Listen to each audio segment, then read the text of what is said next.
adventures of Ozzie and Harriet, starring the entire Nelson family. Here is Ozzie, who plays the part of Ozzie Nelson. And, of course, his lovely wife, Harriet, as Harriet Nelson. The older of the Nelson boys, David, appears as David Nelson. And his younger brother, the irrepressible Ricky, played by Ricky Nelson. The Nelsons' next-door neighbor, Thorny, is played by Don DeFore.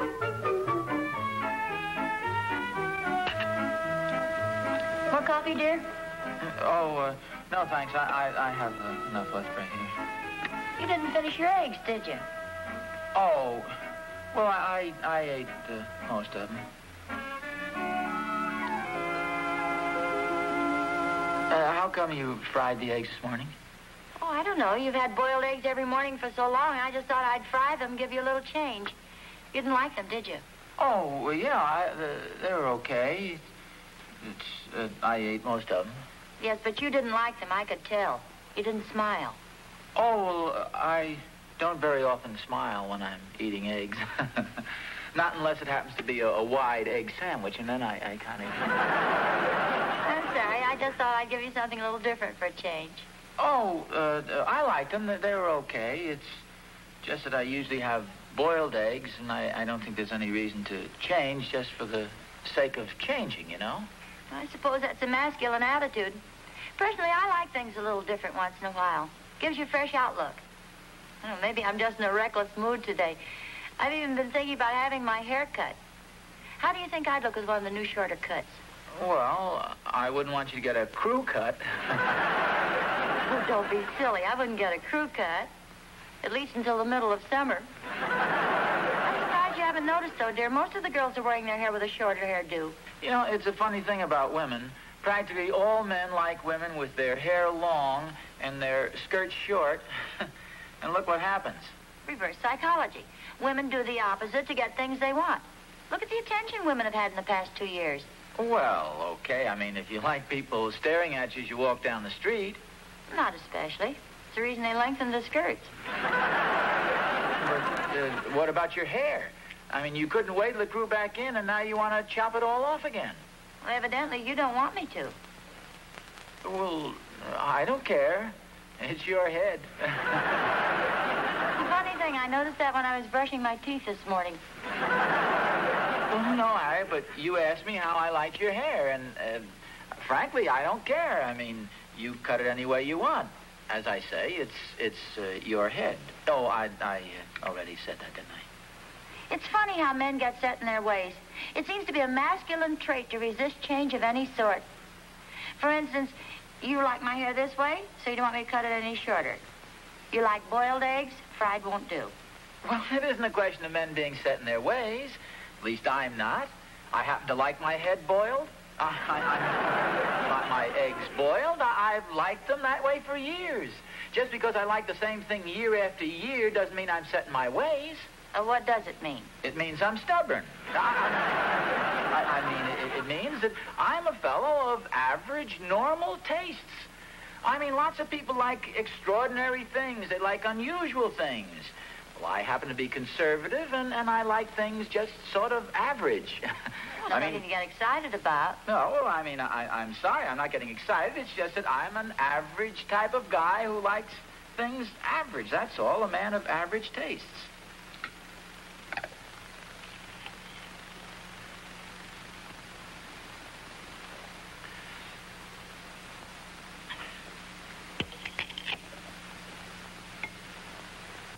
Do we have any more sugar, dear?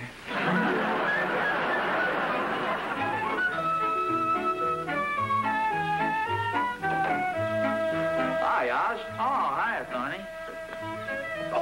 Don't touch the wet paint. I won't.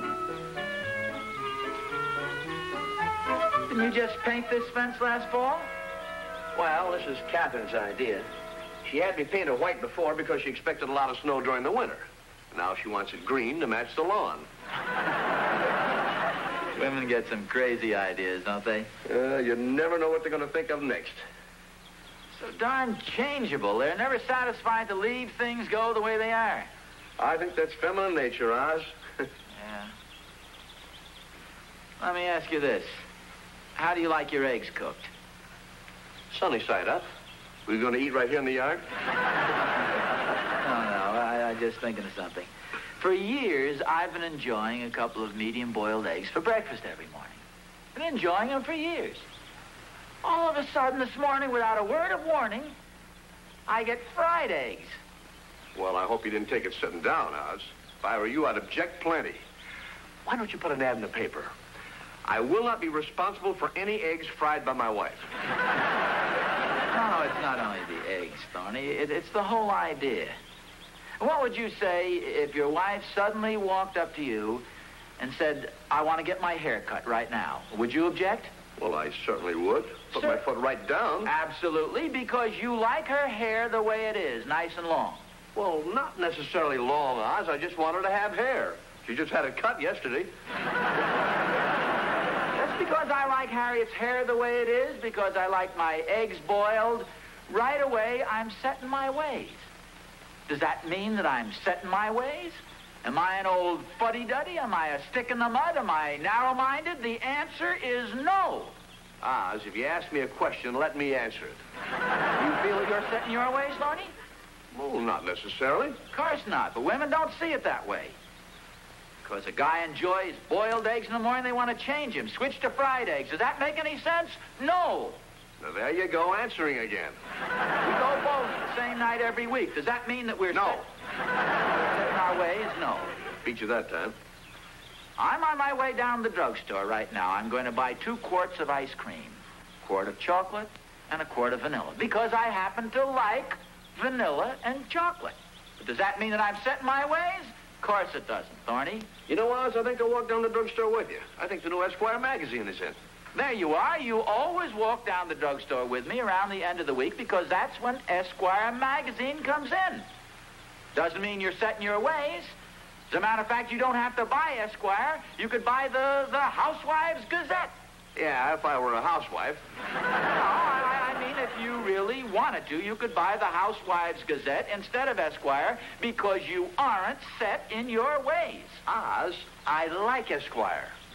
Well, yes, I know, but you could buy the Housewives Gazette instead, though. That's the point I'm trying to make. Oz, I just changed my mind. I don't think I'll walk down to the drugstore with you today. Why not? I have a feeling I'd come home with a Housewives Gazette.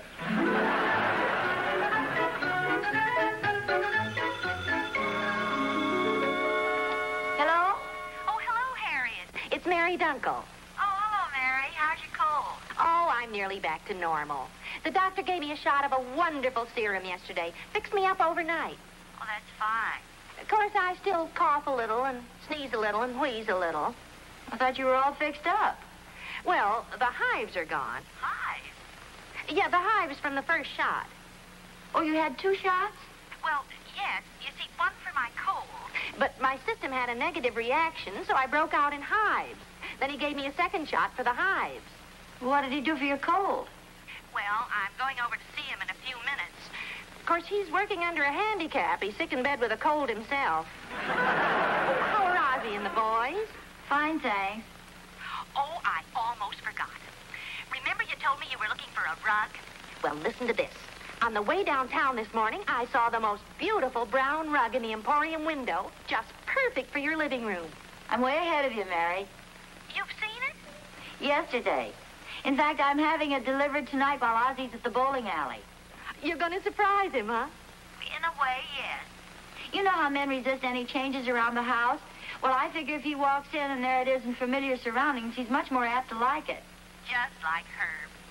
I remember I wanted new kitchen linoleum once, so I had the man put it down, had it all waxed before Herb came home.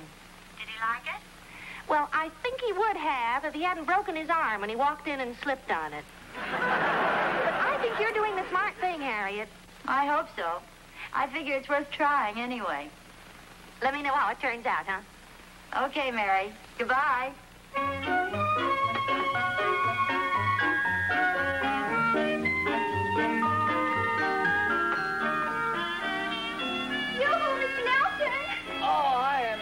I just had to stop you, Mr. Nelson. Be sure and go down to the Bijou this week. They have a picture there that is simply terrific.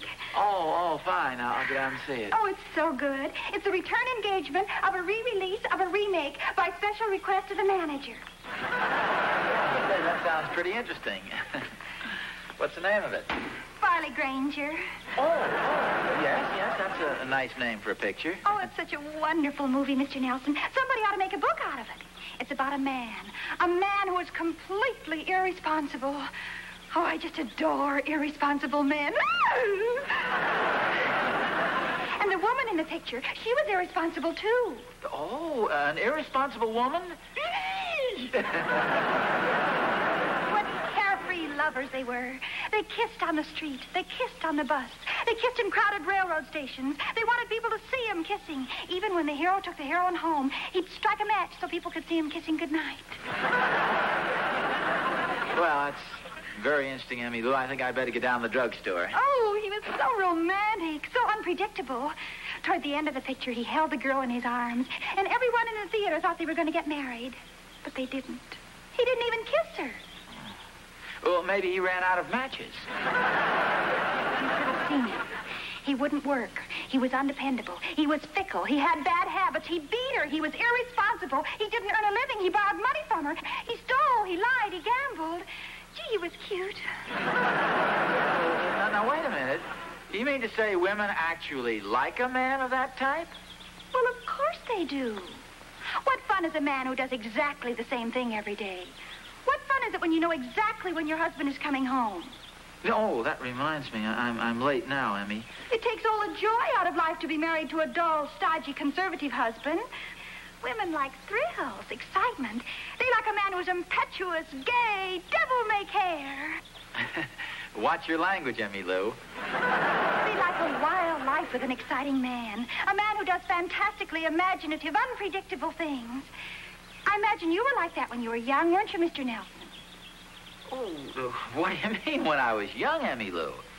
Golly, I'm not so predictable. I'm not set in my ways. Nobody knows what I'm going to do next. Look at this necktie, for instance. See those ends? One much longer than the other. How exciting. Well, I don't want to keep you, Mr. Nelson. Where did you say you were going? Down the drugstore to get a couple of quarts of ice cream. Oh, yes, a quart of chocolate and a quart of vanilla. That's where you're wrong. I'm going to get 3 quarts of Tutti Frutti. Oh, Mr. Nelson, you're so unpredictable.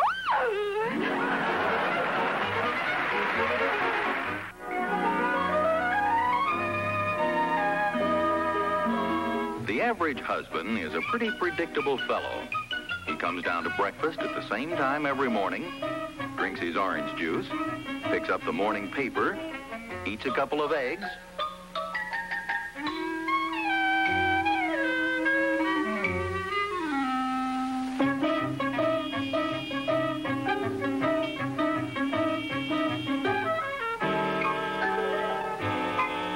drinks his coffee, and hurries out the front door.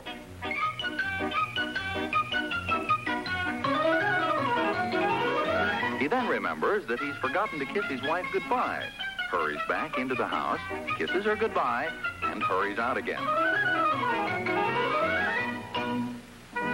Ozzie Nelson, being a typical husband, has followed pretty close to the pattern up until now. But something tells me he's liable to become unpredictable any minute now. 3 quarts of Tutti Frutti.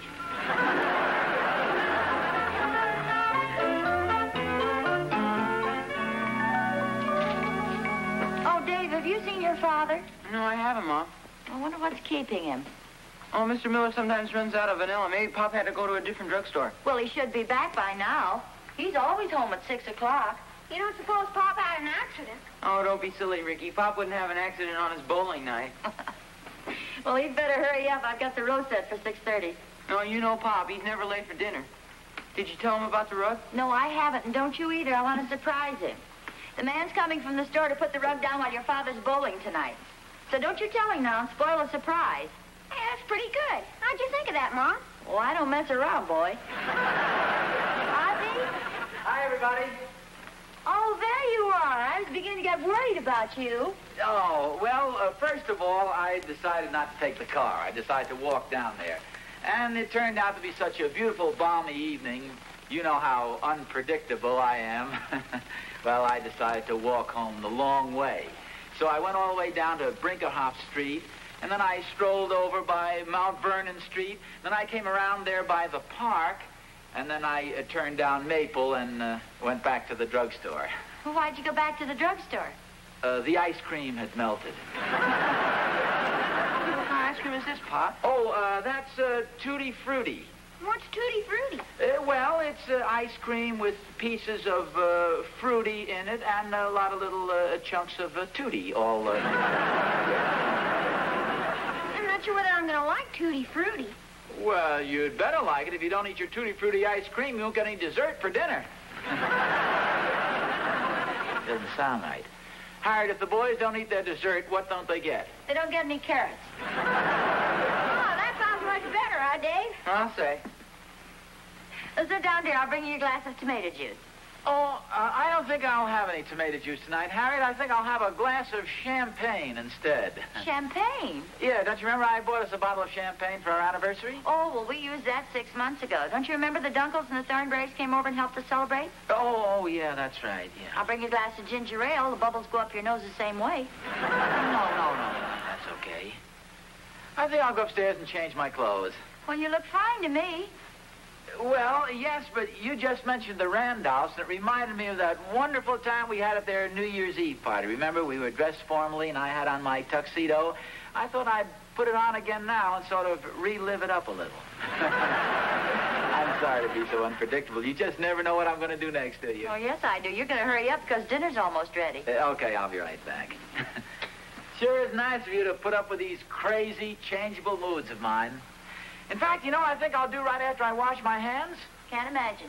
I'm going to dry them on hers. I don't know what's come over Pop. Crazy, mixed up kid.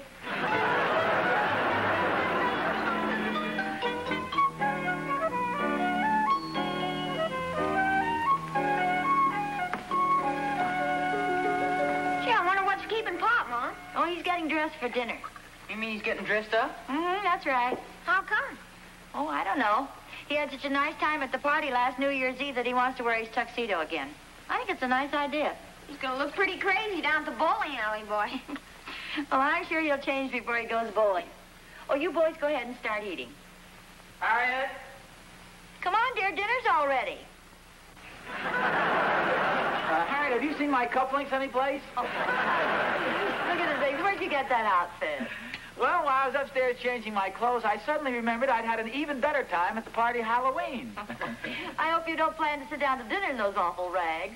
Oh, what do you mean? This is a rather formal outfit, Harriet. I'm wearing a necktie. How do you like it? Yeah, it's a pretty crazy outfit, Pop. Yeah, this is my casual outfit. It's very nice for lounging around the freight yards. You just don't know what I'm going to do next, do you, Harriet? No, but I know what you're not going to do next. You're not going to sit down to dinner in those awful clothes. Oh, Harriet. You heard me. Hit the road, Bo. Fine thing when a man can't even be unpredictable in his own home.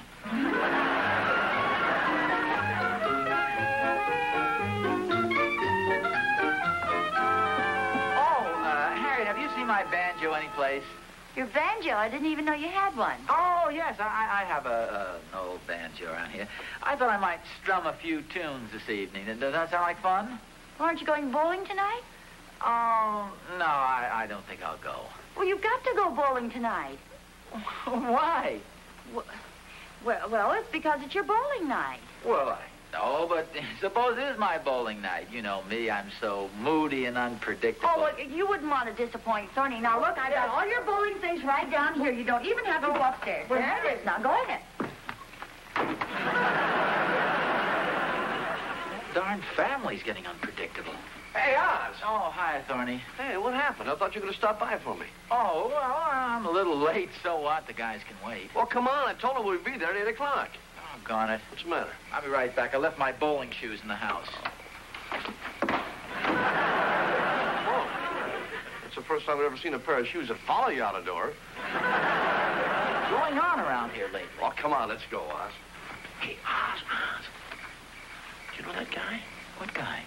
Well, the guy that's coming toward us with a body over his shoulder. Oh, yeah. Oh, excuse me, gentlemen. Could you... Aren't you Thornberry? Well, yeah, but I don't know you. Don't you remember me? Mulligan.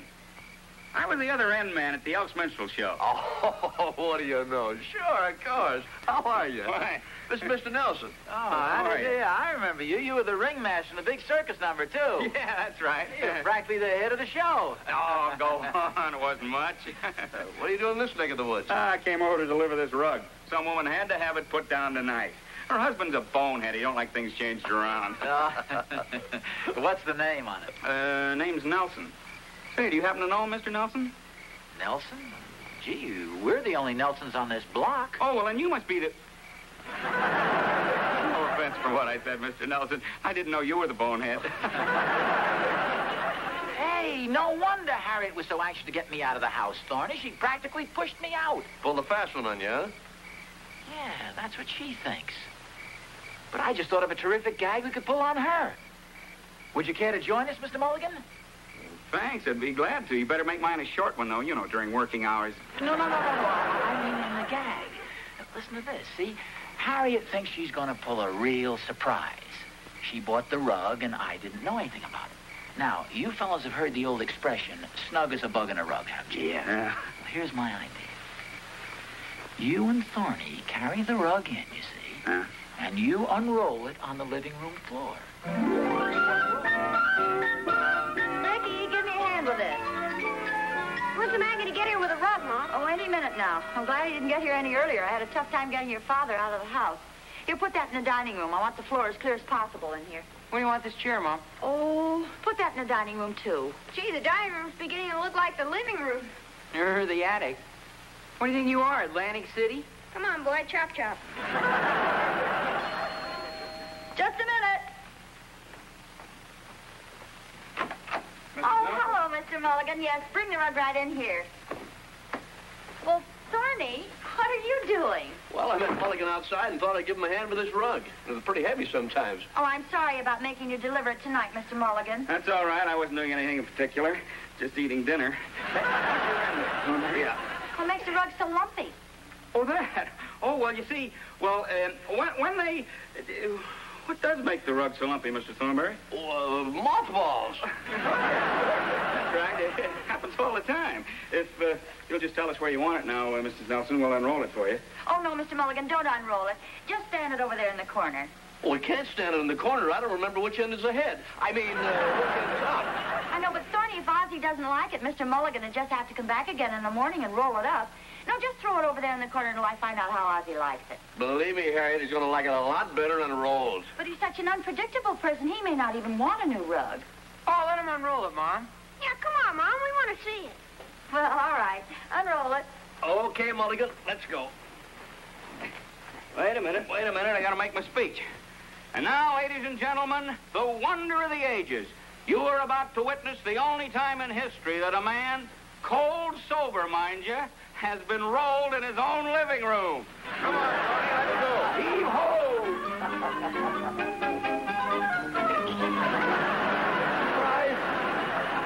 How unpredictable.